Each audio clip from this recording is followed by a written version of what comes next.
They thought firing me 3 days before the biggest deal in company history would silence me forever. They were wrong.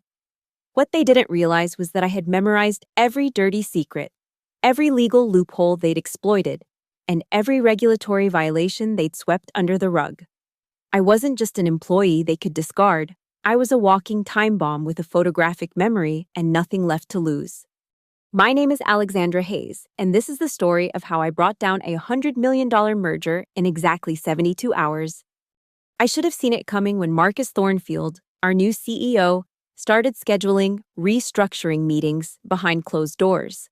Meridian Financial Solutions had been my life for 8 years. I'd climbed from junior analyst to senior vice president of compliance, earning respect through late nights, flawless reports, and an uncanny ability to spot regulatory red flags before they became company-ending disasters. But respect doesn't matter when greed takes the wheel. The morning of Monday, October 14th, started like any other. I arrived at the 32nd floor of the Meridian Tower at 6:47 a.m., coffee in hand, ready to finalize the compliance review for our merger with Atlantic Capital Group. This wasn't just any deal. It was the acquisition that would transform us from a mid-tier financial services company into a major player. The media had been calling it the deal of the decade. I'd spent 6 months preparing for this moment, working 18-hour days to ensure every document was pristine, every regulation satisfied. The Federal Trade Commission had scheduled their final review for Thursday.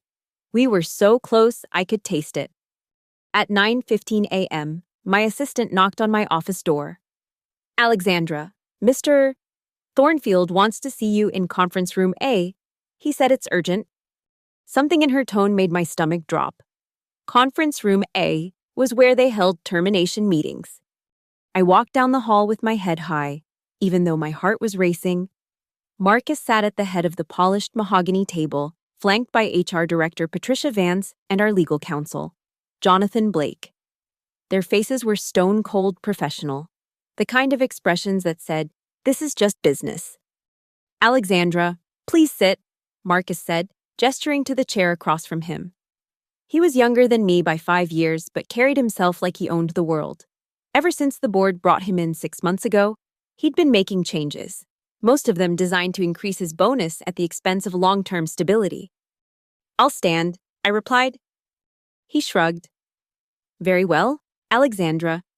We've decided to restructure the compliance department. Your position is being eliminated effective immediately." The words hit me like a physical blow. "Eliminated? Marcus, we're 3 days away from the biggest merger in company history. You need me to—" "We need fresh perspective," he interrupted. "Someone who can think outside the box. We're bringing in external consultants to handle the final compliance review." I stared at him, unable to process what I was hearing. "External consultants? Marcus, I know this deal inside and out. I've identified 17 potential regulatory issues that need to be addressed before Thursday. If you bring in outsiders now—" "That's exactly the problem," Patricia interjected, sliding a folder across the table. "Your overcautious approach has been flagged as potentially detrimental to the merger timeline. The board feels your risk-averse stance could jeopardize the deal." I opened the folder.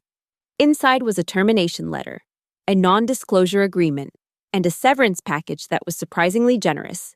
6 months' salary plus benefits. Contingent on signing the NDA within 24 hours.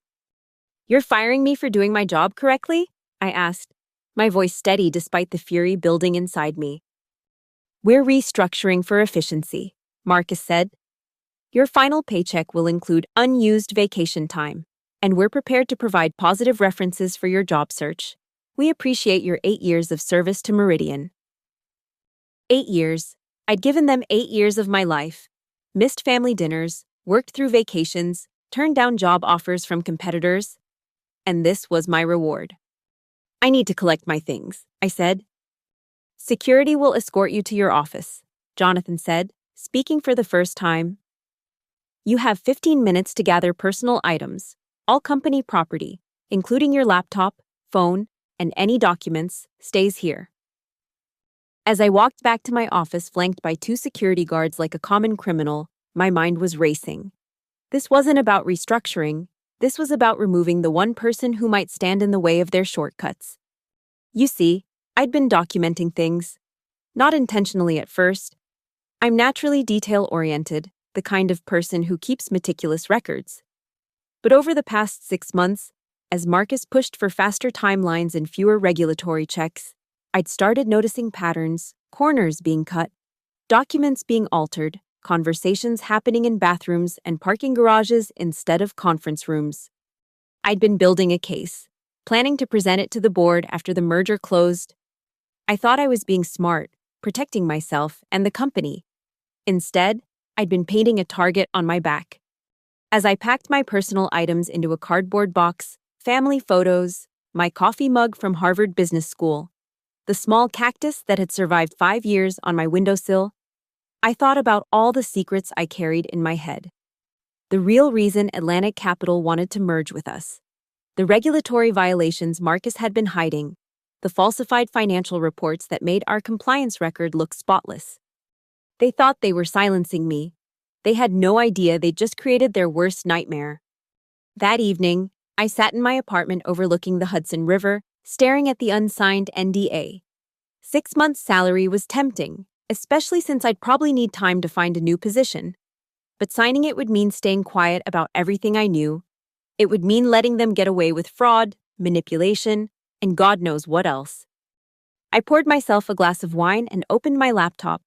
My personal laptop. Not the company one they'd confiscated. I had work to do. The first thing I did was create an encrypted folder on my hard drive.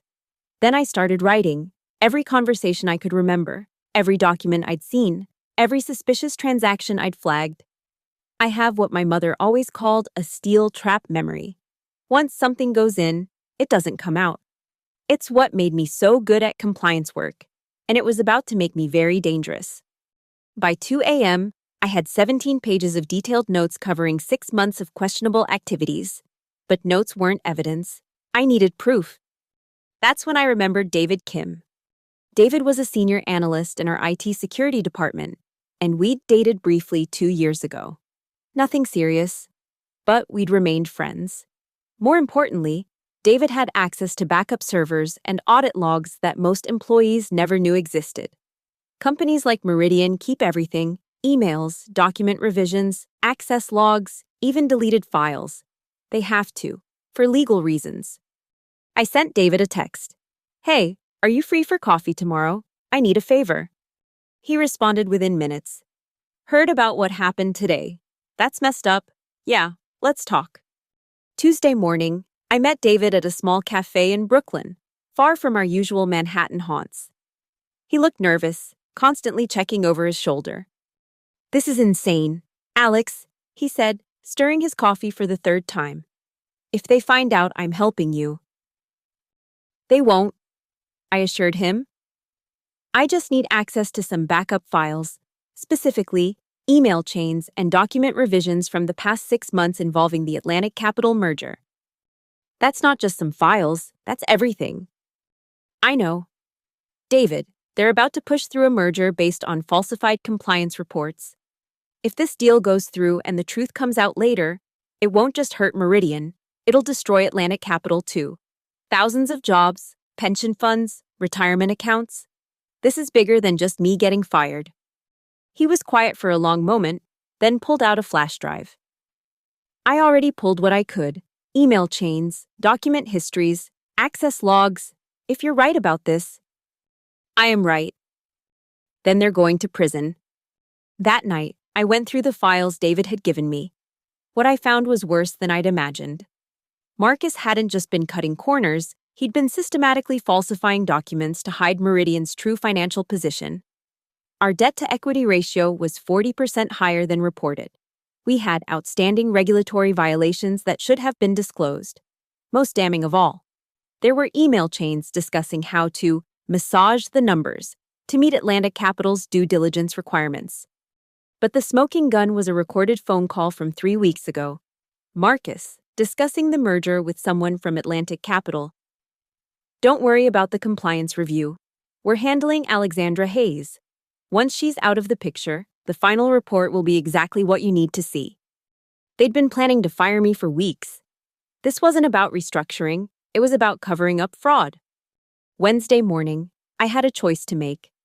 I could take this information to the SEC, the FBI, or the media.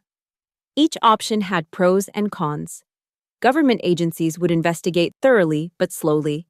The merger would probably close before they acted. The media would create publicity but might not stop the deal. I needed something more immediate, something that would stop the merger dead in its tracks. That's when I remembered Jennifer Martinez. Jennifer was an investigative reporter for the Financial Tribune, and she'd broken several major corporate fraud stories over the past year. More importantly, she had sources inside the Federal Trade Commission. If I could get her the story, she could get it to the right people at the FTC before their final review tomorrow. I called her office. Ms. Martinez, this is Alexandra Hayes. I have information about the Meridian Atlantic Capital merger that I think you'd find very interesting. We met at 2 p.m. in a conference room at the Financial Tribune offices. Jennifer was exactly what I'd expected, sharp, skeptical, and ruthless. She listened as I walked through the evidence, asking pointed questions and taking detailed notes. This is explosive, she said finally. If even half of this is accurate, both companies are looking at massive fines and possible criminal charges. But I need to verify everything before I can publish. How long will that take? Normally, 2 weeks, minimum. But if this merger is happening tomorrow. She paused, thinking. I have a contact at the FTC. If I can get him a preliminary overview tonight, he might be able to delay the approval pending investigation. What do you need from me? Everything. And I mean everything. Documents, recordings, witness statements. This needs to be bulletproof. I spent the next 6 hours in that conference room, going through every file, every email, every piece of evidence I'd gathered. Jennifer had her fact-checkers working overtime, verifying details and cross-referencing information. By 8 p.m., we had a complete picture of the fraud. One more thing, Jennifer said as we wrapped up. I need you to go on the record. Anonymous sources are fine for background, but for a story this big, I need someone willing to be quoted by name. I thought about the NDA sitting unsigned on my kitchen table, about the 6-month severance I'd be giving up, about the fact that I'd probably never work in financial services again after this. Use my name, I said. Thursday morning, I woke up to 17 missed calls and 43 text messages. The Financial Tribune had published Jennifer's story at 5 a.m. with the headline, Exclusive, 100 Mobile merger built on fraudulent compliance reports. Whistleblower claims. The story was devastating. Every email, every falsified document, every conversation I'd overheard was laid out in excruciating detail. Jennifer had even gotten confirmation from her FTC source that the commission was reviewing new information related to the merger approval. By 8 a.m., Meridian's stock had dropped 23%. Atlantic Capital's board had called an emergency meeting. The merger approval was officially postponed pending investigation. At 10:15 a.m., Marcus called me directly. You destroyed everything, he said without preamble. 8 years with this company. And you destroyed it all because you couldn't handle being laid off. I didn't destroy anything. Marcus, I exposed it. There's a difference. We're going to sue you for breach of confidentiality, corporate sabotage, whatever our lawyers can think of. You'll never work again. Good luck with that. I never signed your NDA, remember? And something tells me you're going to be too busy with federal investigators to worry about me. He hung up. By noon, the FBI had opened a formal investigation. The SEC had issued a temporary restraining order preventing the merger from proceeding. Both companies' stocks were in free fall. But I wasn't done yet. That afternoon, I received a call from Thomas Brennan, the CEO of Atlantic Capital. I'd never met him, but his reputation was solid, old school, ethical, the kind of executive who'd built his company on trust and transparency. Ms. Hayes, he said, I wanted to thank you personally. We had no idea about the falsified reports. If this merger had gone through, your company would have been liable for Meridian's hidden debts and regulatory violations. I finished, It would have destroyed you. Exactly. Which is why I'm calling. We're terminating the merger agreement, obviously, but we're also looking for a new chief compliance officer, someone with integrity, attention to detail, and the courage to speak truth to power. The position comes with a 40% salary increase from your previous role, equity participation, and complete autonomy in compliance matters. Interested? I was speechless for a moment. Then I started laughing. Mr. Brennan, are you offering me a job? I'm offering you the chance to help rebuild trust in corporate America, and to make sure something like this never happens again. The next few weeks were a whirlwind. Marcus and 3 other Meridian executives were arrested on fraud charges. The company's stock became essentially worthless. Several pension funds that had invested heavily in Meridian announced lawsuits. But there was also vindication. The Financial Tribune's story won a Pulitzer Prize nomination. Jennifer Martinez became the go-to reporter for corporate fraud cases, and I became the public face of corporate whistleblowing, testifying before Congress about the need for stronger protections for employees who report wrongdoing. 3 months later, I was settling into my new office at Atlantic Capital when I received an unexpected visitor. Patricia Vance, the HR director who'd sat silently while Marcus fired me, was waiting in the lobby. I wanted to apologize, she said, looking uncomfortable, and to tell you that you were right about everything. The investigation found evidence of fraud going back 2 years. If you hadn't spoken up, why didn't you stop it? I asked. You had to know what was happening. She looked down at her hands. I needed my job. I have 3 kids, a mortgage, elderly parents to support. I told myself it wasn't my responsibility to police the executives. I understood her position, but I couldn't excuse it. Everyone who stays silent is complicit. Patricia? The system only works when people are willing to stand up for what's right, even when it's inconvenient. As she left, I thought about the path that had brought me here. Getting fired was the worst thing that had happened to my career, but it had also been the making of me. I discovered that I was stronger than I thought, braver than I'd imagined, and more committed to doing the right thing than I'd ever realized. The merger that was supposed to make Marcus rich had instead made him a federal defendant. The woman he'd fired to silence had become the loudest voice in the room. And the company that had discarded me after 8 years of loyal service had become a cautionary tale about the dangers of putting profit before principles. 6 months after that Monday morning meeting in Conference Room A, I testified at Marcus's sentencing hearing. He'd pled guilty to securities fraud, conspiracy, and obstruction of justice.